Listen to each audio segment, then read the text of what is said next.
This is the Detroit Sports Podcast Network.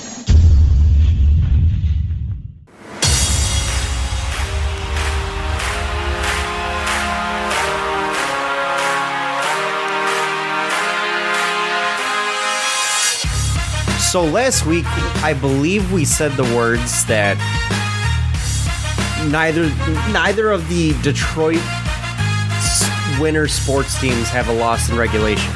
Well, in fact, we even said they didn't have a loss. That night, we said it.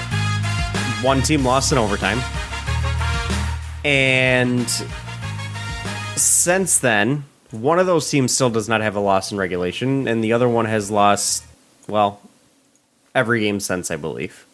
Outside of, I don't know if we had the opener yet prior to recording last time. Yeah, no, we recorded on a Monday last week. Okay, so then we wouldn't have had the opener yet. Okay, so they've won one out of their three. Not a great start. The Wings have actually surprised a bit and had a very solid start, 100% point percentage in games. So they've added points to their season total in every single game so far, which I don't think they've done that since, like, I think I saw the stat was like 92, 93 or something like that. I could be wrong on that. Or 02, 03. I don't remember. It's been a while. The Pistons, on the other hand, had a good showing in their first game and then turned right around and put up an absolute dud in the next two on both sides of the ball. But we'll get into that here today. We're also going to be talking about... At least they had a pulse against Indy. I mean, they laid down and took it against the Knicks. We are going to be talking about the Lions' absolute dud against Dallas, and now their second straight game of, well, laying down and taking it on the road. Or was Dallas at home or on the road? Dallas was home. That was at home. Okay, well, there goes the theory of they play better at home. But this is the Fan Report, where it's by fans. For fans. You can follow us on Twitter at RealFanReport. We thank you guys for joining us each and every single week. We are brought to you by the Detroit Sports Podcast at Detroit Podcast on Twitter. This is episode number, I don't even know, 177, 178, something like that. We're in the 170s. Yeah, something like that. If you want the exact number, it is 178. It's 178? Okay, thank you. It's tough to keep track of some of these things because I feel like some weeks we just kind of repeat what was said last week, especially when it comes to Lions, where it's just, they're not very good. Yeah, we've been doing this podcast for three or 4 years now. I think we're pushing year number 4. No, we're pushing year number 3 now. We were talking about Ronnie Drummond on this podcast. That's how long we've been doing this podcast. Yeah. And we were talking Drummond, Griffin, all those guys. Like, it's been a while. And yeah, I feel like it's an endless cycle when it comes to the Lions. It really does feel like that, and it's honestly depressing because it's like, how many different ways can you say the same thing? Well, it's honestly funny. Because we in the offseason, we had these expectations of, we're going to hit 7 or 8 wins. And we're all gung-ho, rah-rah, ready to go. We believe in this team. We believe in Dan Campbell. We believe in Brad Holmes. And the preseason hit, and we were like, nah, it ain't going to be that bad, right? It can't be that bad. And then week 1 hit, and it was... Yeah, we have a rule on this pod. Do not overthink preseason. Right. And preseason, summer league, you name it. And then, week 1 hit, and we said, okay... maybe they're not... They competed a little bit. Well, did they keep it close? Not really until the very end, but they never could tie the game. But they competed, and they put up points, which was a nice surprise. Then week 2 hit, and we were like, oh my God, this team is so good. This offense can't be stopped. Number 1 in the league, blah, blah, blah. Week 3, still great offense. This defense, though, woof. And it was all downhill from there. All downhill from there. To the point where in the last 2 weeks, well, I can't say last 2 weeks, but the last 2 games, they've scored 6 points. Not each. Total. And it's not like we're talking about... Well, we did. Actually trusted Mike Badgley, and he hit a 52-yarder. I found it interesting, the change in philosophy with Dan Campbell this week. He was far less aggressive. to the point where he got the ball inside, I believe it was inside their own 10-yard line with about a minute and a half left in the first half. You had a 3-point lead, and you were getting the ball back. And then on the first play, Jamal Williams breaks a 13-yard run to get you out of your own end zone, and they still just took it to the half. Yeah. Like, that was the least Dan Campbell-like philosophy. What? It was the least Dan Campbell-like philosophy that I've ever seen. It was so... He was playing defense on that drive. He's like, I don't want to take a risk of giving the ball back to the Cowboys. Right. And he did... that's the opposite of what we normally see from Dan Campbell. He did explain it on 97.1 The Ticket this morning on the Stoney and Jansen show, saying that, he felt that he liked the fact that they had a lead going into the half. He felt they were in a good spot getting the ball back. He didn't want to take too many risks and let guys like Micah Parsons, who have struggled to get, in this game, struggled to get going. He didn't want to give them an opportunity to get comfortable and get excited and get pumped up. So he played it passive to an extreme in my mind and decided to just run out the clock. Andrew, I'm curious, how did you feel knowing that, what do you think of Dan Campbell just changing his philosophy to almost to the other extreme at some points in this game? That's been the issue with Dan Campbell for me, is it's not so much the changing of his philosophy. There is almost zero actual situational analysis. It's always overcorrection one way to overcorrection the other way, to overcorrection one way to overcorrection the other way. Like, all we're asking from Dan Campbell is to just look at the situation and make a smart decision, calculated risk. Smart football decision. Or a calculated risk. And it's either I'm going to be insanely conservative to the point where it's stupid, or I'm going to be insanely aggressive to the point where it's stupid. And that's what throws me off. I don't take... It's not like that what he did to close the second half to close the first half is what lost the game. It wasn't as drastic of a bad decision as what we've seen in previous weeks. But it's more of it's dangerous in the fact that it sends a clear message to your team. Like, it takes the wind out of your sails kind of thing. Like, we're okay just sitting on this ball and not trying to score. I don't trust. It's either he's saying I don't trust this defense to hold up against the Cowboys if they get the ball back, or he's saying I don't trust this offense to not turn the ball over, which we saw that come to fruition in the second half. I'll give him some slack on the not trusting the offense to not turn the ball over, because Jared Goff has turned the ball over 6 times in the last few weeks. But 4 of those came in the second half of that game. He'd only turned the ball over 2 times up until that point. Right. He still technically has a halfway decent touchdown to interception ratio. I think it's 11 to 6 right now, which not bad. Obviously one pick a game isn't great, but as long as you're, doubling your touchdown total to picks, that's not bad. It's not a bad ratio. Yeah. However, you add the fumbles in there, he's got 11 touchdowns to 10 turnovers. Yeah. That's not a good ratio at all. That's terrible.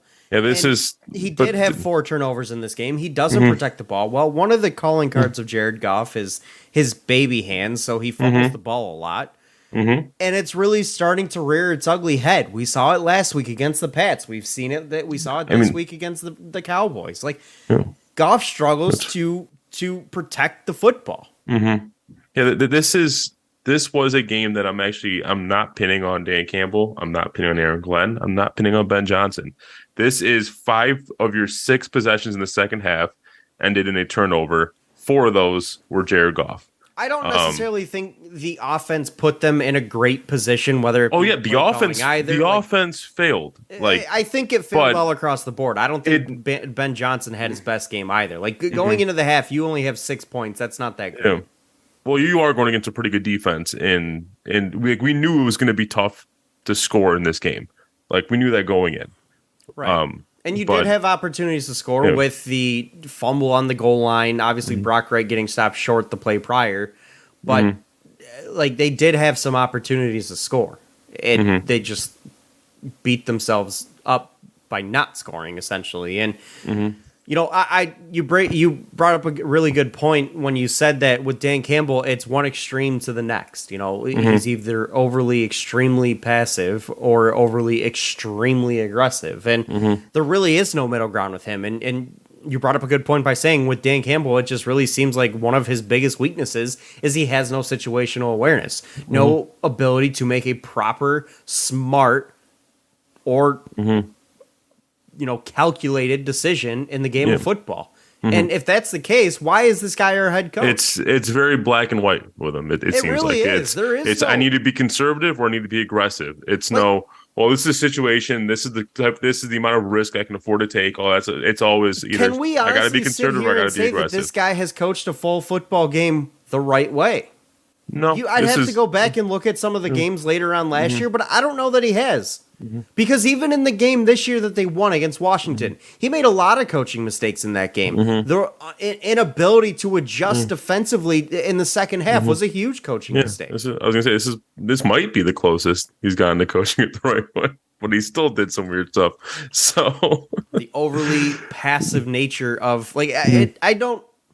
A lot of people want to point to not challenging the spot on that near touchdown when it wasn't in. Like, let's be clear, it wasn't in. So at that point, I think. But the difference of challenging the spot would have put you at they gave you a terrible spot at the 1 yard line. More realistic, you're probably an inch away from the goal line.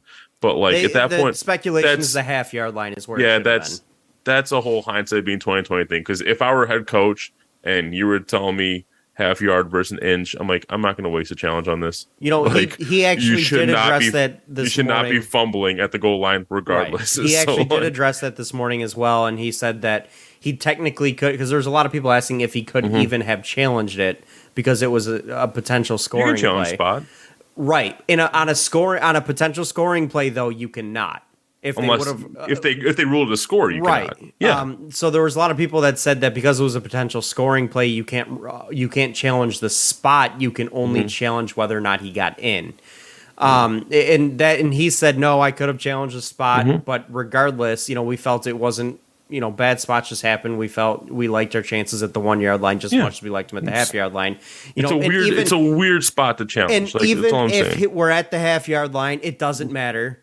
Yeah. Jamal fumbles that ball anyway, so it wouldn't have mattered, frankly, because he fumbled it the next play. So, which isn't that the most Lions thing? The guy who's never fumbled in his career never lost a fumble. He has fumbled. He's never lost a fumble in his career. Loses a fumble at the goal line in a very crucial, what would have been a very crucial touchdown to keep us in the game. Now, the one thing I'm noticing, and yes, you can say that the defense has performed quite a bit better over the last couple of games compared to the first three. There's really one glaring difference in the personnel on the offensive side of the football for their opponent in these games. And it's the presence of a quarterback that is mobile. Carson Wentz is not mobile. He's a statue. Bailey Zappi is not mobile. He's basically a statue. Dak Prescott, he is not mobile anymore. He ran the ball 3 times. He had 3 rushing attempts in that game, and I believe one or two of them were a knee. He is not mobile anymore. He is not the same guy that used to, be the quarterback that could run for 50-plus yards a game. He's not. He doesn't run anymore, so he's not mobile. In the games where they didn't go up against a mobile quarterback, the Lions' defense doesn't look half bad. Offensively, in the games against mobile quarterbacks, they look terrible. They struggle. And that's what doesn't really get me all that excited about the game against the Dolphins. And this is one of those games where I do think they need to kind of have a get-right game. This is a big one in my mind. It's kind of make or break for the psyche of this team. Tua can run a little bit. And that's a little concerning because the defense against running quarterbacks is not shown to be effective at all. I will say Jeff Okudah had an absolutely fantastic game. He was he did. Seemingly all over the place and everywhere. Fantastic tackle for a loss. That was probably Jeff Okudah's best game in his NFL career, if you had to ask me. Aiden Hutchinson showed a pulse again. He did, and it's great. It's great to see all of the early returns from Josh Pascal looking nice.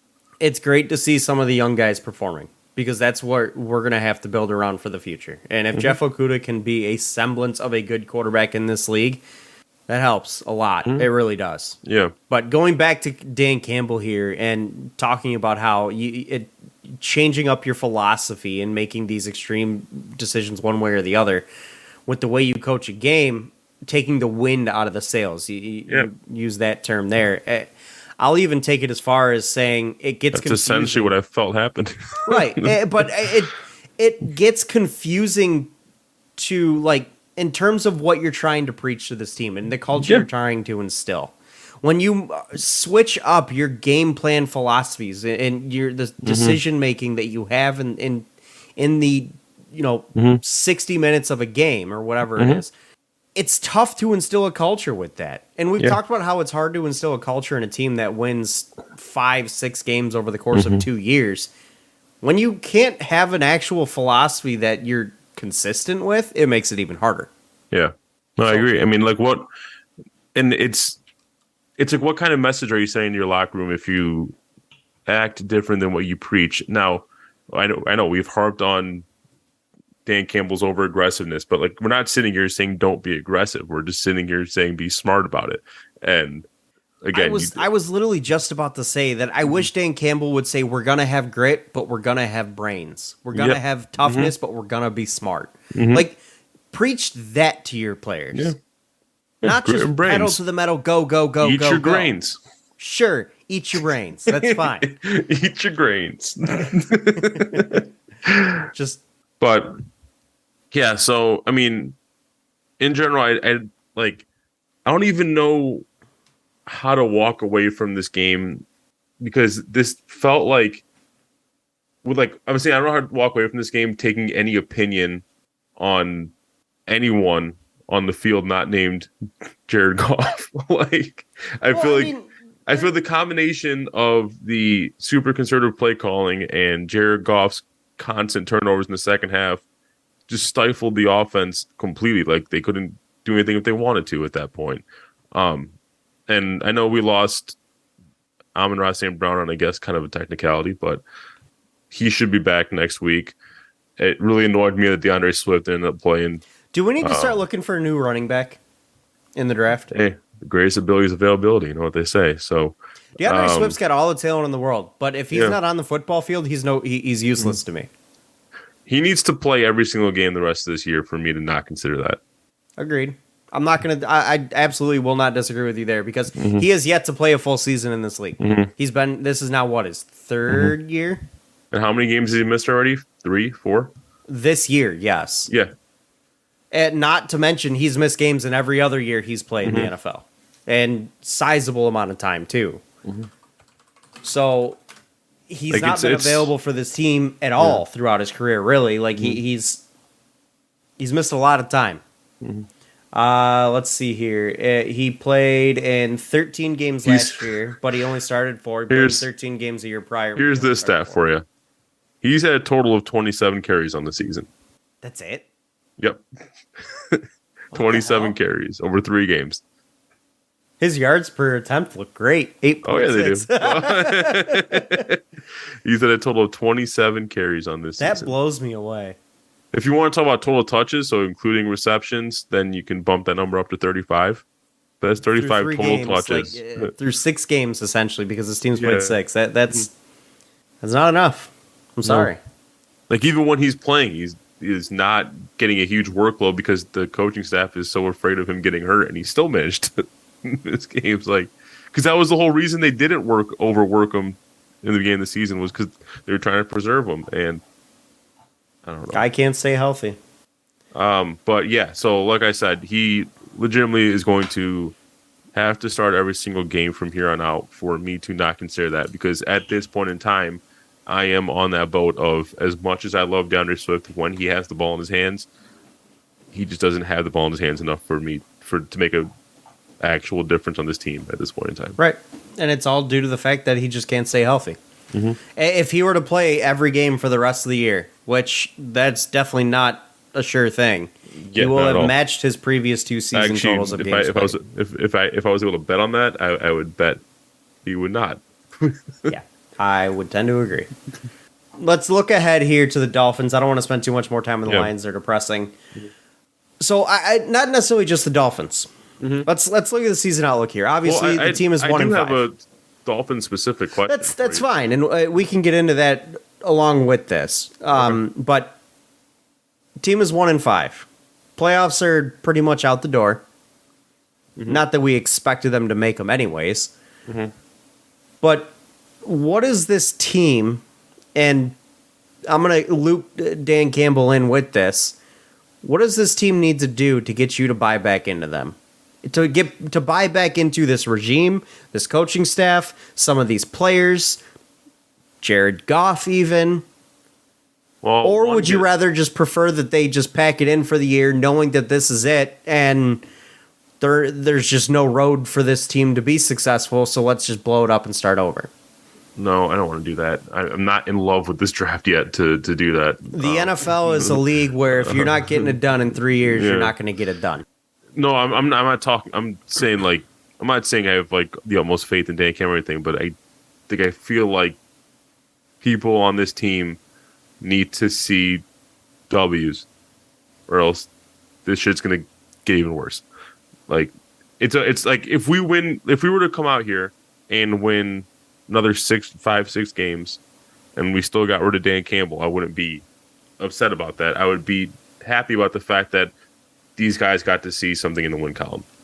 It makes a difference. That's like fair. At this point. If we win another 5-6 games the rest of the way and we keep Dan Campbell, I don't think I'd be that upset about it. Yeah. There's no, unless there was like a quarterback that you really, really believe in. Like, do you really believe in CJ Stroud? Do you really believe in Bryce Young? Like, I'll tell you right now, I'm out on Stroud. Yeah. I said it last year with Justin Fields. I'm saying it again this year with CJ Stroud. A couple years ago, Justin Fields. Couple years, whatever. Ohio State quarterbacks don't succeed in the NFL. It's been proven.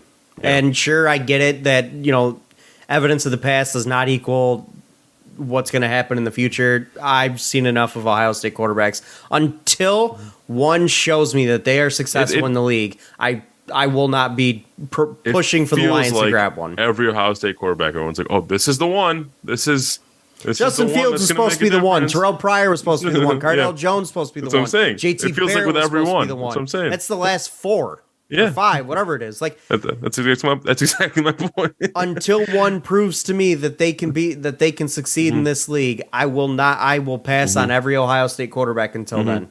Yeah. Now, if you wanted to tank for like Will Anderson, okay, I won't be mad. I would love to see Will Anderson opposite Aiden Hutchinson. You kidding me? That'd be awesome. Yeah. But no, in terms of what this team needs to do, but then you for me to buy back in, first and foremost is get healthy. And I'm optimistic that we're going to see the offense the healthiest we've seen them since week 1 against the Dolphins. So I'm a bit optimistic about our offense in that game. And the other reason I want them to that's my utmost thing is the Dolphins aren't looking great at this point in time. Tua, they're not healthy. Yeah, well, Tua just came back last week, but obviously didn't look like the Tua we were seeing earlier this season for obvious reasons. He has spider webs in his head. So and you're at home. This is a very winnable game, and then you have 2 divisional games that are also very winnable because the Packers look like dog shit. The Bears might have won against the Patriots on Monday night, but I'm still not bought into the Bears. The Bears are terrible. The Packers are terrible. The Dolphins are probably the best team you face over the next 3 weeks, and that honestly is still a winnable game. So I'm gonna go to get me bought in, because like are you asking bought in terms of like, oh, I think this team can still make a run, or bought in as like I don't hate this team anymore? Like there's 2 different levels of bought in. I guess give me. I'm not gonna say make. I'm not gonna say make a run, but bought into this team that you believe in this regime, these players, this coaching staff. What is it gonna take to get you back on that train? You got to go either 2-1-3 on the next 3 games. If you do lose one, it cannot be a blowout like what you've seen the last couple of weeks. I almost want to say you got to go 3-0.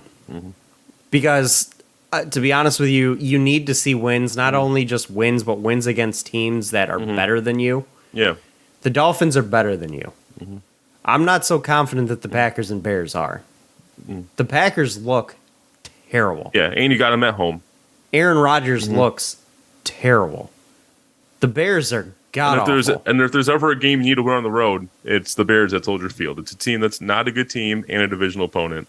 Like the thing that worries me about that game, much like the game against Miami, is Justin Fields can run. Yeah.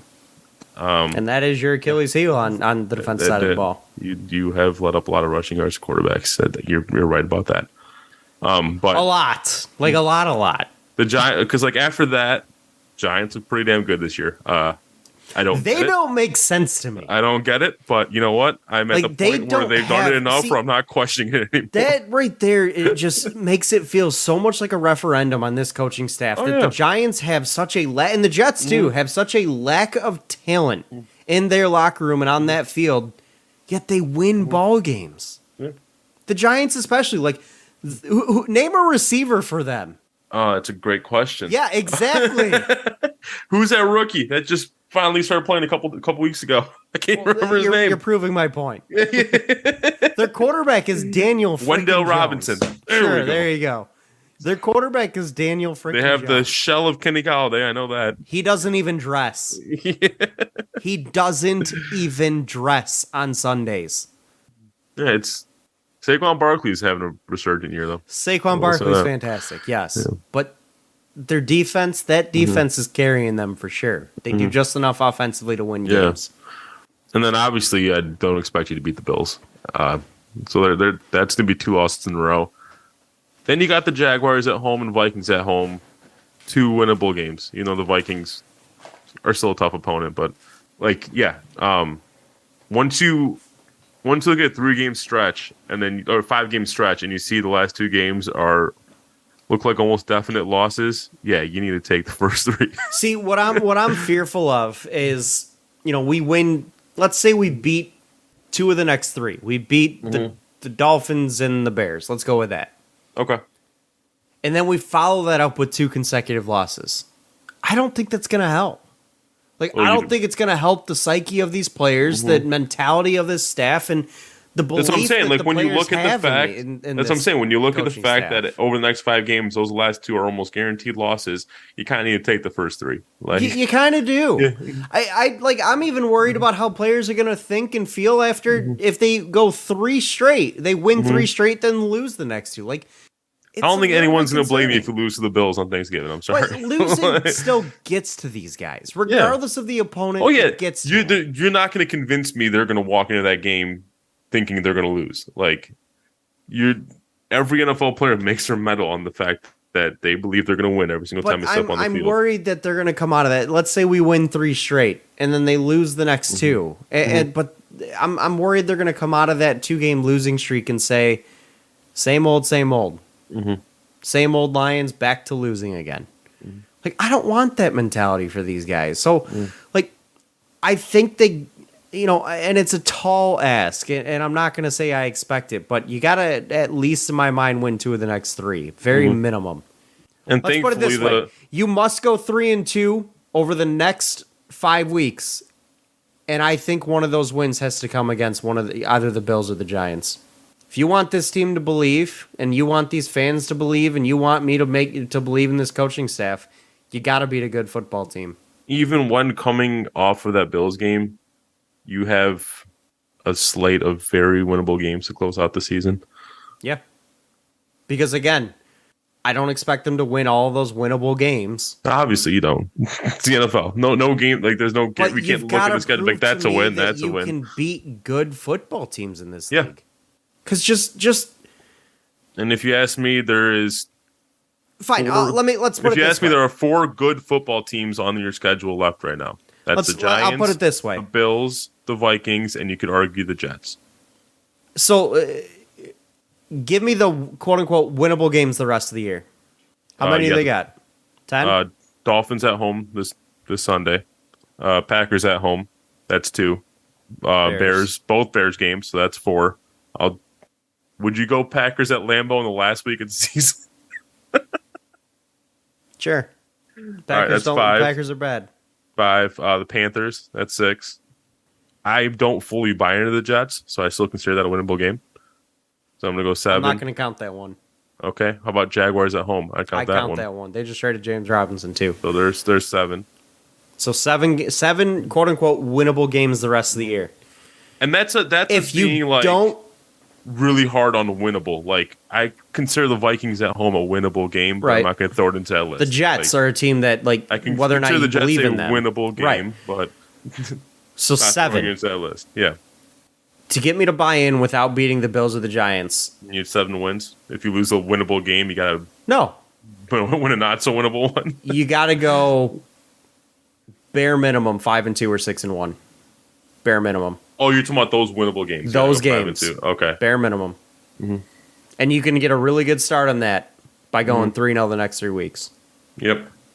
I'll agree with that. That will get me bought back into this coaching staff and this regime. I'll agree with that. Because like I said earlier, in this league, it's set up for you to get back to winning real quick from the bottom. And if you want me to take the optimistic approach that I don't believe in, but if you fans out there want the optimistic approach, it turns out the first part of your season might have been the hardest part of your season. Very possible.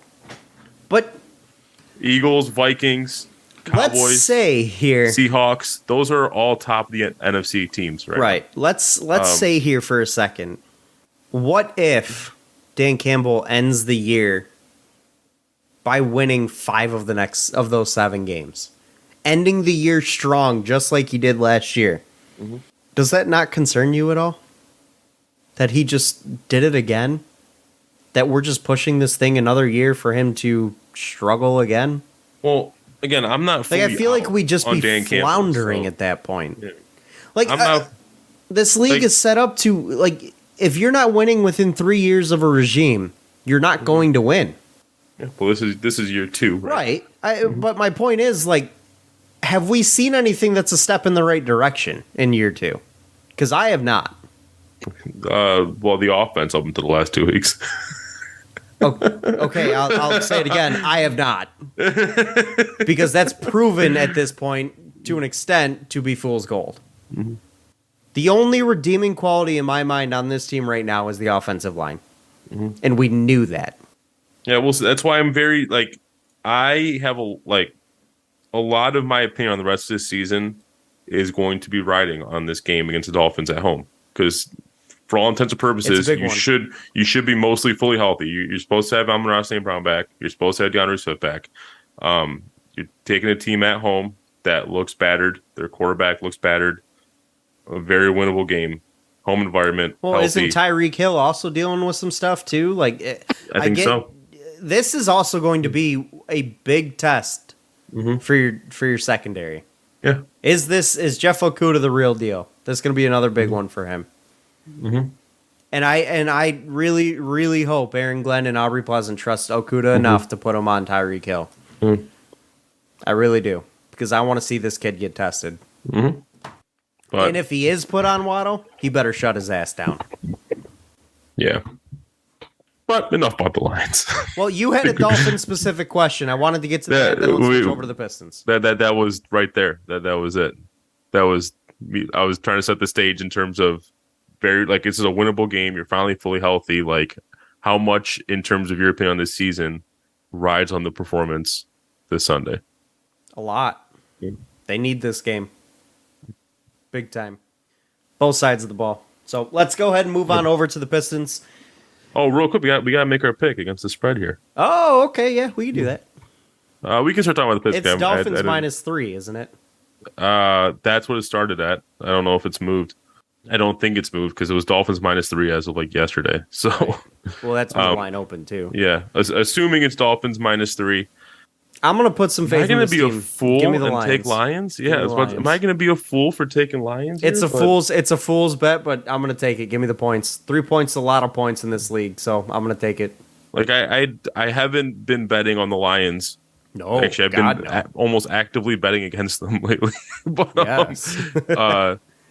this might be the one spot where I bet on the Lions, and if that's a losing bet, I don't think I'm betting on them again this season. If that's a winning bet, we'll see from there. But yeah. Anyways, let's move it on over to the Pistons here. Yeah, they started off the season very strong. Looked real good in their opener. Real good. Yeah. And as we speak, they are actually just tipped off against the Washington Wizards. So we'll see how they look there, but that won't be in consideration in our discussion here. But in general, yeah, it's been almost a bipolar opening for this team because, yeah, that opening game, I loved what I saw almost like outside of the first quarter, I love what I saw for like a full 3 quarters. And that goes from the confidence I was seeing in guys like Killian, the actual utilization of Stu outside, even though they weren't really falling until that clutch 3 at the end. Jalen Duren looked fantastic. Oh my God, Bogey. Like we were hoping he was going to come out and be the second best player on this team. Good shooter on the team. Yeah, we were hoping he was going to come out and be the second best player on this team. He looks like the best player on this team. Right he really does. And no disrespect to Cade, but he's not really had a very good start to the season. Yeah. Cade has had a slow start. Jaden Ivey's been really kind of up and down. He's, his shot's really not falling either, and that was a bit of a worry for us. Killian's shot's really not been falling. Here's the thing, which I do have a question for you on Ivey, and if you've seen him, like we kind of knew this coming in, but obviously the guy is a speed demon. He's super fast on the court, but it's got like he's so fast that when he drives a lane and there's any contact, he's falling. And basically what's happening is it leaves us a man short in transition D because you have a guy on the floor almost every play. It does. Is there any part of that where you're like worried or like that's just him, or you're like he'll figure it out? It's 3 games in. I think it's a situation where we're 3 games in with this kid. Yeah. Like he's trying to play a college game in an NBA environment, and I think at some point he's going to learn. And it may take a situation where Dwayne Casey just says, "Why don't you take a seat, kid? Watch the game, learn from the game." What you're doing, I like the aggressiveness. I like the tenacity. But you need to learn to play an NBA game. And you need to learn the negatives that come from you playing this style of basketball. I get what you're trying to do, but you're trying to do too much. And you're trying to be too aggressive. And you look like a runaway freight train out there, because at times he does. And James Edwards actually asked Coach Casey about that specific thing. Would you like to hear Coach Casey's answer? Yes, I would.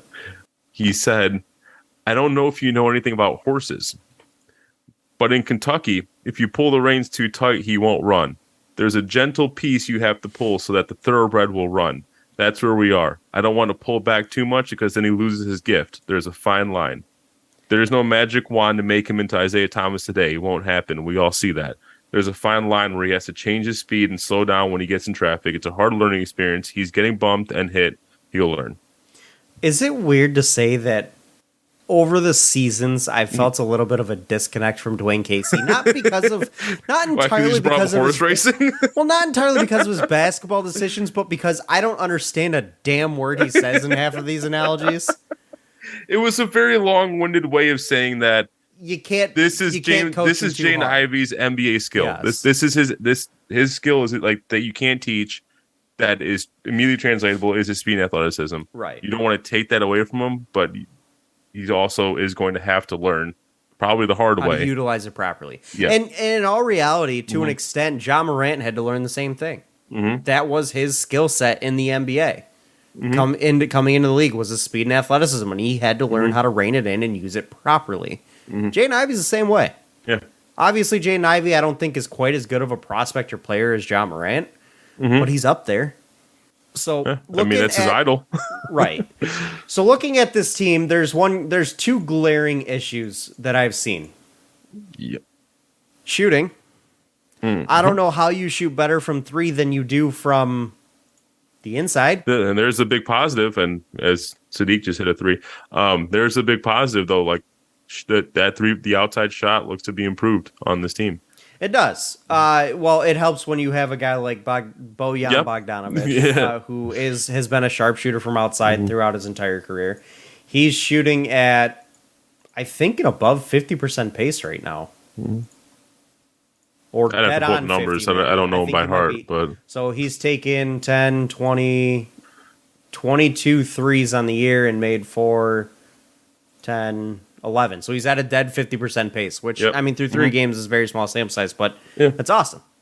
Still good. Yeah. Isaiah Stewart's shooting at a below 25% pace, but again, this is a small sample size, new skill set for him. The shooting of Cade is worrying me a little bit. which again, starting the season last year, was the same issues. He wasn't shooting all that great. But shooting has obviously been a problem. They are not shooting the ball. As Cade just breaks another shot. Yeah, they shot 25% from 3 against the Knicks. Yep. Against the Magic, they shot 36.8%, which isn't bad. But they've also been poor from the line. 59.4% against the Knicks, 76% against the Pacers, which isn't terrible. But that Knicks game specifically, they started 0 for 7 from the line. Yeah, that's terrible. You can't do that. I don't know if I've ever seen that in the NBA, to be honest with you. And I can't think of a time I've seen it. To be honest with you, I think Isaiah Stewart has been one of the better players on the floor for the Pistons this year. I agree. And frankly, I love it. I love seeing it. I was hoping I'd see some more Jalen Duren being aggressive and getting out there, and he actually has been. He had 8 and 10 against the Knicks. He had 14 and 10 against the Magic. Against the Pacers, he really didn't get too much opportunity because he only played 18 minutes. But he had a block against the Pacers. Oh my lord! I legit thought one specific block. It was a from behind block that I literally thought he was going to break the backboard with the basketball. That's how hard he smacked it.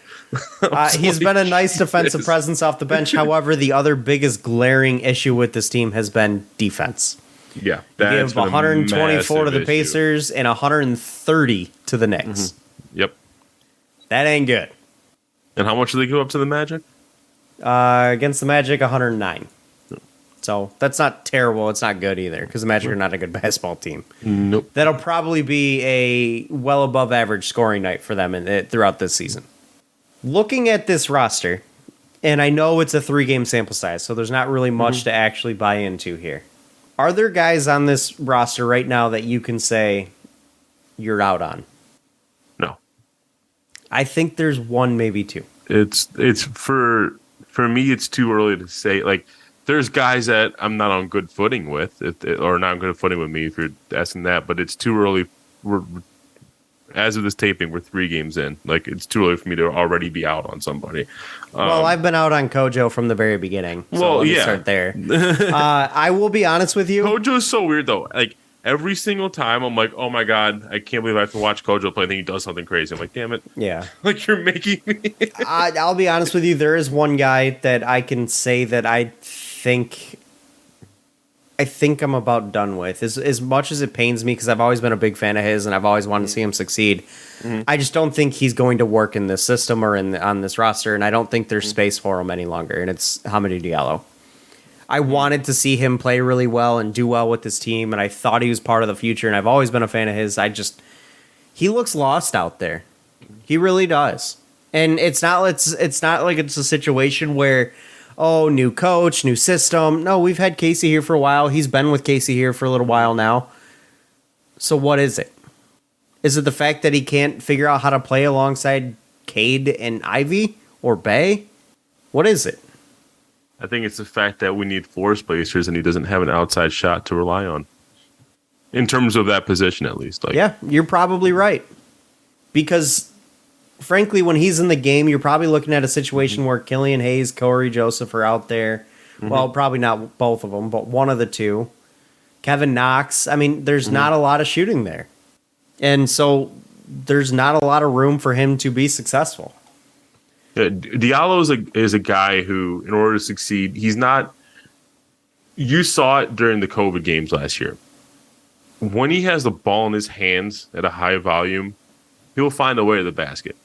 But when you're asking him to be like to spend most of his time off the ball, be a catch and shoot type player, he's not his succeed. No, yeah, it's just not his game. And we have they're almost trying to play him like he's Wayne Ellington.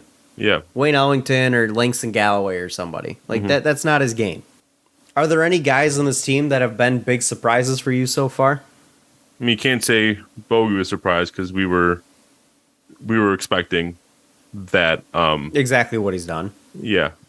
It's really weird to see a guy go 4 of 10 from outside, but 5 of 16 overall on the floor. That's weird. Can I say it's a surprise that he actually reached our expectations? The bar is set so low in this town. That's all I'm going to say. I will say this. Jane Ivey's rebounding has been a surprise for me. it's something I didn't know he had in his bag. Like I knew obviously that he could rebound a basketball, but at the rate he did it, like against the Pacers, for example, he had 11 boards. 10. I saw 11. They must have taken one away. I've got the unofficial box score. It says if 10. it's updated to 10, then it's 10. But like that's something that. In all fairness, he only had 2 and 3 in the other 2 games, so that may have just been a splash in the pan. And the other thing that surprised me about Jaden Ivey specifically, again, I can't say I watched a ton of Purdue games, but from what was advertised and from the games I saw specifically against Michigan State, he seemed to have like a lot of tunnel vision when he had the ball. And like there were some scouts / analysts that were saying he does have good court vision. It's just the system and Purdue doesn't allow it. And I guess it's been kind of a surprise to see that come to fruition this early in the season. Like he's made some very good passes through these first 3 games. In terms of spreading the ball around and picking up some assist numbers, he's outperforming Cade right now. Well, maybe not totally. He had 5 against Cade's 4 against the Pacers. Against the Knicks, he had 4 to Cade's 10, so maybe not quite. And then he against the Knicks, he had 9 to Cade's 7. So not quite outperforming Cade, but I've honestly been impressed with his ability to spread the ball and pick up some assist numbers, find the open man a little bit also. Because, 5, 4, and 9 are really solid numbers for your off guard. Yeah. Because he's not the guy that is your primary point guard. Cade Cunningham is. And Cade's also been moving the ball around quite a bit. So to see both of these guys involved in picking up assists. And if you look at it, their assist-to-turnover ratio isn't terrible. Like, it's not bad at all. Against the Pacers, it was a 2-to-1 assist-to-turnover ratio. That's great. Yeah. Against the Magic, it was... not as good, 21-18, so almost a 1-to-1, a little bit better than a 1-to-1. Against the Knicks, it's 26-15. That's not bad. So, yeah, they're turning the ball over a little bit, but they are generating ball movement and getting passes and open looks, and that's how guys like Isaiah Stewart are going to get comfortable with their outside shot. Exactly. So ball movement, in my opinion, is improved with this team, and it helps that Jaden Ivey is able to be a part of that. And then, I guess surprise number 3, I feel like I'm just harping on rookies right now, but I expected Jalen Duren to look more lost than he has. Not saying he's been, like, fantastic, but he's been, for first 3 games of his NBA career as an 18-year-old, a lot better than I expected. You know, as somebody who was a big believer in he needs to go to the G League, he's too young, you know, I don't want to see his career get thrown off the rails because of how young he is going into this league. He's been a big surprise for me. Like he was a surprise for me in the preseason, and then he's been an even bigger surprise for me come the regular season here, the first 3 games. Granted, none of the games they played have been against any of the upper echelon teams in the league, so there is that. And even the 4th game against the Wizards tonight, like, that's not a good basketball team. So we'll see him tomorrow against a pretty the good Hawks, front court. And a good front court in Atlanta. Yeah, we will be live and in person. Yeah. Does it hurt you at all that you are 11 years older than that young man? Yeah, very much so. No, I don't look it. All right. You don't. I do, but neither of us do. He looks older than us, if you ask me. Probably. I have been pleasantly surprised with Jalen Duren. He's honestly been one of my biggest surprises of this team because this isn't anything that I expected out of him. I knew he could rebound. I knew he could block some shots, but he's seemed far more mature on the basketball court than an 18-year-old should at this point. Yeah. And then a good take by Ivy. Anyway, sorry. But yeah, like, do you have any other ones that I didn't name? Not really. I'm curious to hear your thoughts so far on Cade. Not Cade. I guess I can ask about Cade. What are your thoughts on Cade? And then what are your thoughts on Killian Hayes? Because this is a big flex year for him. Is he going to be a part of the future? With Cade Cunningham, I'm not as like... There's people that are full on panic mode Cade Cunningham. I'm nowhere near that. I'm not even slightly worried, to be honest with you. Do you think it's been a fit issue with Jaden Ivey at all? No. It's, for me, it's looked like... Well, if you look at the beginning of games, he's been very much focused on getting his teammates set up, and then like he turns it on later, which has kind of been his MO in his rookie year or 2.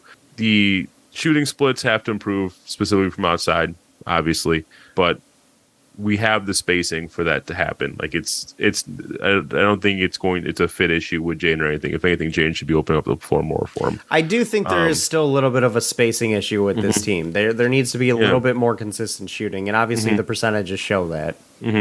He still does need to clean up the turnovers. That's I think the one actual disappointment I have thus far in the season is like year one. I was like, he's a rookie. He'll learn. Year two, I was hoping he'd be off to a better start in that department, but so we'll see what happens there. But he really does need to clean up the turnovers. He has nine or 10 in the first 3 games. Yeah, which I mean, 3 a game for a point guard who commands the ball as much as he does isn't really that bad. It's not great, but it's not terrible. Yeah, and in his defense, he only had 2 against Indy in the last game, and we'll see what he does against Washington right now. But Indy was probably his best game from an efficiency standpoint. I mean, he shot 42% from the field. He actually shot 50% from 3 on 8 threes. So like that's why I'm there, like there's no panic in me at all or worry. It's more about I want to see him get more efficient. That's it. In terms of Killian, I'll be honest, I was after what I had seen in preseason ball and summer league ball, I was expecting a better start to the year for Killian. We did see some aggressiveness in the first game, at least, but it hasn't reared its head since then. It's very much old Killian of last year. Yeah, against New York and Indiana. So far, I don't think I've seen much improvement on Killian's game. It's tough. Like, obviously, I'm not going to be out on Killian after 3 games, but he's got to start gaining that confidence. Just do what you did in the preseason. Right. Get the confidence that you are able to, play the game that you're trying to, utilize the tools you're working on. Don't be afraid to. Like, it was something I've noticed. The shot was looking better in preseason. And, form, too. And it still is, but all of a sudden now it's not falling again. Like, so something I'm noticing of the guys that were working on specific things in the preseason, Isaiah Stewart with the outside shot, Killian with the aggressiveness and willing to take the shot. There's a couple other ones out there. It seems that Killian is the only one that hasn't continued to work on it so far in the at the beginning of the regular season here, because Isaiah Stewart is taking 4 threes a game right now. Killian's not continuing that, I guess, learning aspects of his game. He's just going back to what he used to do instead of continuing. And there's our turnover by Cade. I'd really like to see Killian kind of work on the things that he's trying to work on. And exactly. It's early in the year. This isn't a year that has massive expectations. So, come on. Let's work on this so that you can stick around in this league. There is one aspect, though, that I do like about Killian. Like, I view Killian when he comes off the bench, like, I view it as comfort food. Like, I know he's not going to do, outside of probably missing shots, like, do anything stupid or hurt the team. Like, he's going to make the right passes. But he's going to couldn't play you good argue defense. that the fact that he's not able to score doesn't hurt the team there? Yeah, but, like, unlike some of the other guards in this team, like, he's not going to do anything stupid. I guess that's fair. Like, I don't know. Are there guards on this team that you can say do something stupid? I don't think Kojo really does that bad. Defensively, he's not very good, but he can score. I don't know. Like, I think if Killian Hayes just continues to revert back to what he's been and what he was last year, I think it's time to start looking for another guard. Yeah, I agree. If this year is the same story as the first 2 years, then I 100% agree. Yeah, I've been a Killian Hayes, I want to say apologist, but I've been a Killian Hayes apologist for the better part of a few years now, and I really want to see him succeed, and I really think he can. I do think he has it in him. I don't like the fact that he's really the only guy that isn't continuing to work on the things they were working on in the preseason versus the rest of the guys are. Yeah, like I loved it. Like I remember in the Orlando game when I was there, who was it that he was going up against? I can't remember now, but he was just face up on him at the 3-point line, just doing some dribble moves, and I was like, just take it in his face, show me that confidence, take it, and he pops it. He missed it, but I was like, you know what? You took it. That's what I wanted to see. I'd like to see one of those fall for him. Yeah. Like I like that he took it. The confidence is there. Please let it fall. But and then have your expectations on this team? Bogey did a few plays later and hit it, but Well, that's bogey. Has your expectations on this team changed at all? no. Too early to tell? One, too early to tell, but also, two, like I didn't have that high of expectations to begin with. Well, I mean, our Like expectations were about it's a 32, 10 seed 33 max. wins. Yeah. Yeah. Yeah, and I still think that's doable. Again, it's very early. Even though two of your losses came against not quite the better teams in this league. Yeah, the 24-point loss index is a bit concerning, but I think the fact that the Believe it or defense not, is as like, bad as it is what's most concerning to me. Like, I knew this team wasn't going to be great defensively, but even the guys who are supposed to be good defenders don't look like good defenders. Isaiah Stewart's calling card in college was his defense, and he's really not been that great of a defender in the NBA. Sadiq Bey was a 3-and-D guy, and he's really not been. He's a solid defender, but he's not a great defender by any stretch. Cade Cunningham's defenses look lackluster for the. Cade was a good defender in now. College, and it's looked lackluster for the better part of his career now. Like Cade was also like a 42% 3-point shooter in college, right? But like that's the type of things that honestly make me worry about whether or not Dwayne Casey is the guy for this team. The fact that our defense is as bad as it is with guys that are capable defenders and guys who were good defenders at one point in their lifetime, that worries me a little bit. Who do we need? Do we need Tom Thibodeau? Please no. I like Tibbs, but that dude he can't win. Has the guy he's ever won a championship? Has he? No, I didn't think so. Like he can't win. Bring me a guy that can win. That's all I need. So we just saw to close out the first quarter on the Pacers against the Wizards. By the way, clock winding down. It was about like 15 seconds on the clock. Killian just took in, basically calling ISO, ran the clock down, made a few good dribble moves, got to the elbow, the paint, but missed the shot. That type of stuff you can't have. Yeah. Like I like the aggressiveness. It was an off-balance shot, but like you got to finish. It didn't have to be off-balance. That was the thing. Like, you got to finish. Not terrible first quarter though. Yeah, it was a rough first couple minutes, and then they we've seen that before. Yep. Anyways, anything else to add on this team? No, this is going to be very much a wait and see for the first couple weeks, and it is. We'll see what happens. It is. It's nice to see Isaiah Livers back on the floor. I legitimately think Isaiah Livers being back is going to do wonders for the second unit, because the second unit has been abysmal. Yes, so. Absolutely. So hopefully he does actually provide some production.